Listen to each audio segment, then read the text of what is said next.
nostro lavoro si svolge all'interno del porto di Venezia. È un lavoro duplice perché, come il porto di Venezia stesso, ha due fronti: il fronte delle navi commerciali a Porto Marghera e il fronte delle navi passeggeri al porto turistico di Marittima, dove ci troviamo in questo momento, all'interno del quale noi abbiamo uno spazio che si chiama Siemens Club per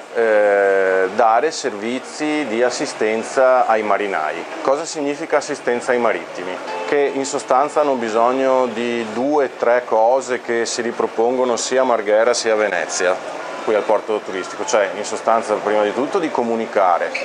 e poi per quello che riguarda le navi commerciali di Porto Marghera c'è anche la realtà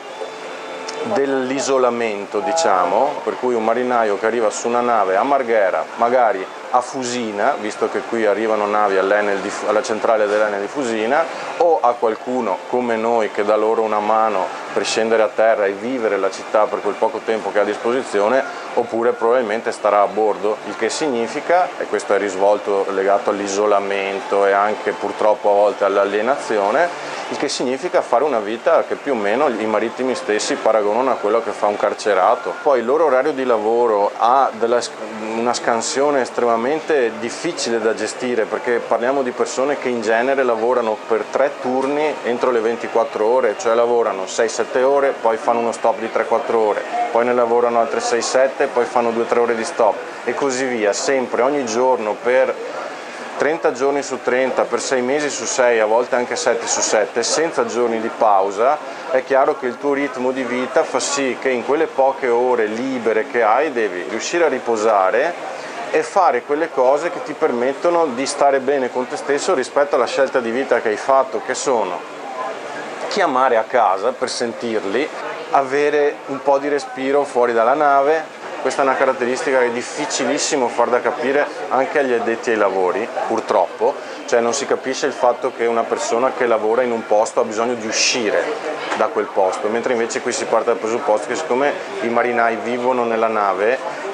possono stare nella nave a riposare, ma non è così. Ma un marinaio normale, un impiegato normale, non può mai andare nei ponti dei passeggeri a meno che non ci stia lavorando. Se viene trovato nei ponti, se va nei ponti che non sono di sua competenza in quel momento perché non ci lavora, viene licenziato in tronco e mandato a casa. C'è il ponte dell'equipaggio, spesso c'è anche il bar dell'equipaggio, ma parliamo di ambienti che non hanno la luce del sole,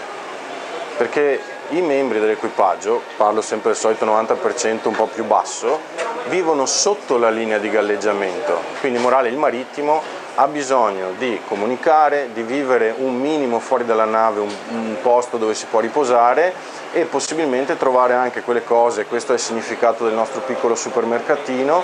di trovare delle cose che provengano dal loro paese. Poi a volte ci chiedono anche delle informazioni sulla loro vita lavorativa, in questo caso magari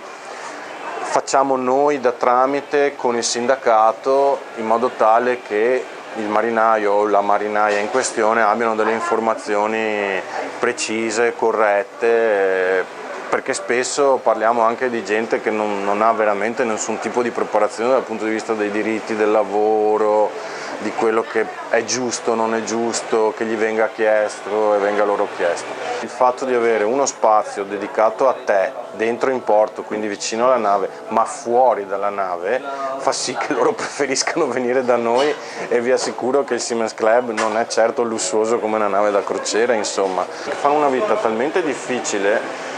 che ci sembra un gesto di civiltà e di cura della persona che in un porto ci sia un servizio di questo tipo per chi ci lavora. A livello di sindacato mondiale dei marinai che si trova a Londra, si chiama ITF, sarebbe International Transport Workers Federation. All'ITF ci riconoscono come una realtà veramente da portare in palmo di mano, sì, perché di fatto noi ci autososteniamo. In un certo senso, noi andiamo avanti grazie a quello che guadagniamo da soli e questo per chi gestisce i servizi di welfare a livello globale è un modello incredibilmente positivo.